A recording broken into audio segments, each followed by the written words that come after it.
السلام علیکم ورحمۃ اللہ وبرکاتہ نحمدہ ونصلی علی رسولہ الکریم اما بعد فاعوذ باللہ من الشیطان الرجیم بسم اللہ الرحمن الرحیم ربی اشرح لی صدری ویسر لی امری واحلل عقدۃ من لسانی یفقہوا قولی۔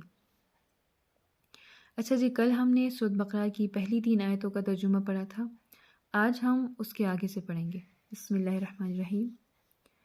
اولئک، یہی لوگ، علی ھدی، ہدایت پر ہیں، من ربہم، اپنے رب کی طرف سے۔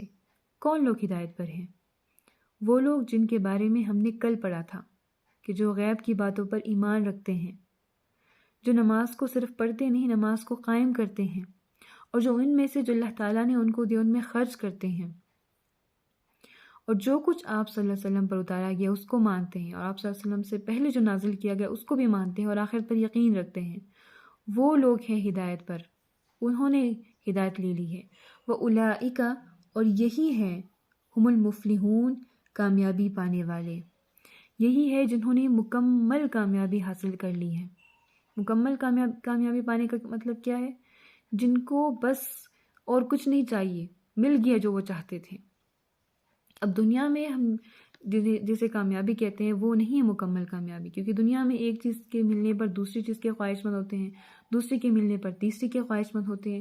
ایک بندہ چاہتا ہے کہ مجھے اچھے نمبرز مل جائے، اچھے سکور میں کر لوں، وہ کرنے کے بعد چاہتا ہے کہ اچھی جاب مل جائے، وہ ملنے کے بعد چاہتا ہے کہ سیلری بڑھ جائے۔ تو اس طرح سے انسان کے خواہشات ختم نہیں ہوتے، تو یہ نہیں ہوتی مکمل کامیابی۔ مکمل کامیابی انہوں نے حاصل کر لی ہے۔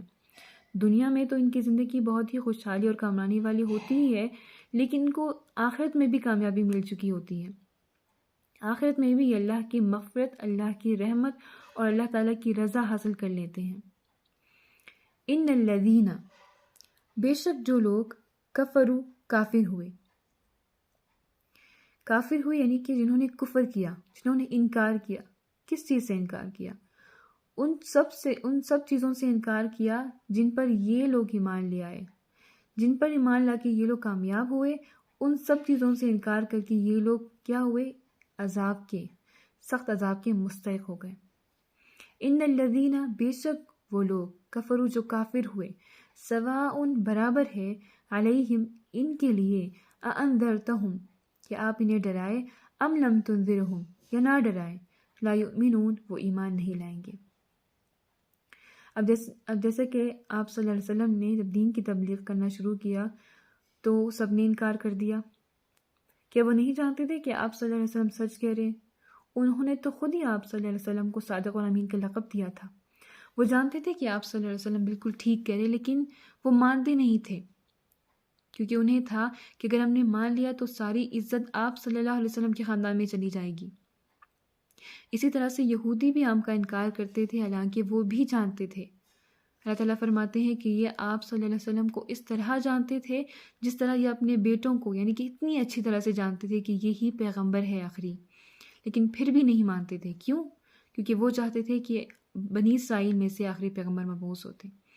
تو یہ لوگ جنہوں نے کفر کیا ہے، جنہوں نے انکار کیا، ان کے لیے برابر ہے۔ اللہ تعالیٰ فرماتے ہیں کہ ان کے لیے برابر ہے کہ آپ انہیں ڈرائیں یا نہ ڈرائیں۔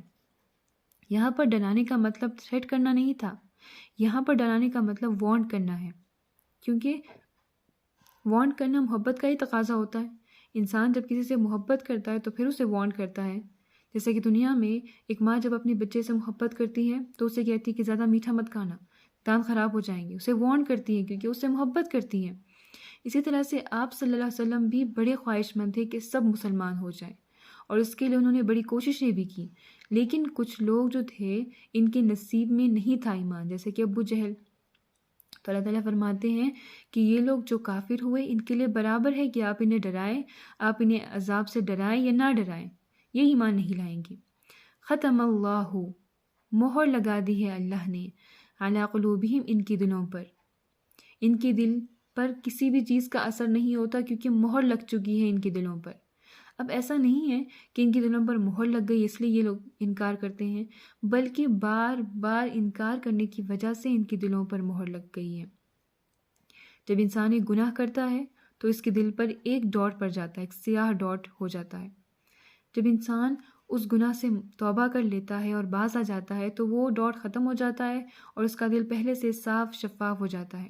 لیکن اگر وہ انسان گناہ پہ گناہ کرتا جاتا ہے تو پھر اس کا جو ڈاٹ ہے، وہ بلیک ڈاٹ ہے، وہ پڑتا جاتا ہے اور پھر اس کا دل پورا سیاہ ہو جاتا ہے، اور تب اس پر کسی بھی چیز کا کوئی اثر نہیں ہوتا، جس طرح سے ان لوگوں پر اب کسی چیز کا اثر نہیں ہوتا، کیونکہ ان کے دل زنگ آلود ہو گئے ہیں۔ ان کی کرتوتوں کی وجہ سے ان کے دلوں پر زنگ پڑ گیا ہے، مہر لگ چکی ہے ان کے دلوں پر۔ وَعَلَى سَمْعِهِمْ، اور ان کے کانوں پر، یہ سنتے تو سب کچھ ہے لیکن حق بات سننے کے لیے آمادہ ہی نہیں ہے، کیونکہ مہر لگ چکی ہے ان کے دلوں پر اور ان کے کانوں پر۔ وَعَلَى أَبْصَارِهِمْ، اور ان کی آنکھوں پر غشاوۃ، پردہ ہے۔ غشاوۃ ایک باریک سا پردہ، ایک ایسا پردہ جس کے آر پار دکھائی دیتا ہو، یعنی کہ ٹرانسپیرنٹ پردہ۔ ان کی آنکھوں پر یہ غشاوہ ہے۔ ٹرانسپیرنٹ پردہ کیوں؟ کیونکہ یہ سب کچھ دیکھتے ہیں، اللہ کے معجزے دیکھ رہے ہیں، اللہ کے کرشمے دیکھ رہے ہیں دنیا میں، لیکن پھر بھی یہ نہیں مانتے، ایسا جیسے انہوں نے کچھ دیکھا ہی نہیں ہے، کیونکہ ان کی آنکھوں پر کیا ہے؟ غشاوت، یعنی کہ پردہ ہے ان کی آنکھوں میں۔ وَلَهُمْ، اور ان کے لیے عذاب عظیم، بہت بڑا عذاب ہے۔ اس کفر کی وجہ سے، اس انکار کی وجہ سے ان کے لیے کیا ہے؟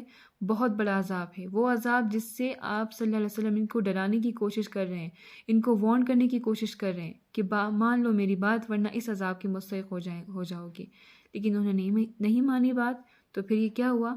یہ اس عذاب کے مستحق ہو گئے۔ بسم اللہ۔ اولئک، یہی لوگ، علی ھدی، ہدایت پر ہیں، من ربہم، اپنے رب کی طرف سے، واولئک، اور یہی لوگ، ہم المفلحون، کامیابی پانے والے ہیں۔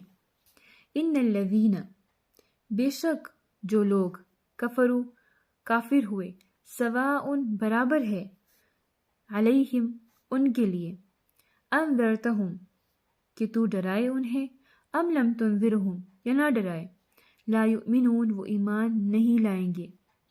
ختم اللہ، مہر لگا دی ہے اللہ نے، علی قلوبہم، ان کے دلوں پر، علی کا مطلب پر، قلوبہم دل، علی قلوبہم، ان کے دلوں پر، وعلی سمعہم، اور ان کے کانوں پر، وعلی ابصارہم، اور ان کی آنکھوں پر، غشاوۃ، پردہ ہے، غشاوۃ، پردہ ہے، ولہم، اور ان کے لیے، عذاب عظیم، بہت بڑا عذاب ہے۔ چلے جی، آج کے لیے اتنا ہی، کل پڑھیں گے یہاں سے، تب تک کے لیے خدا حافظ۔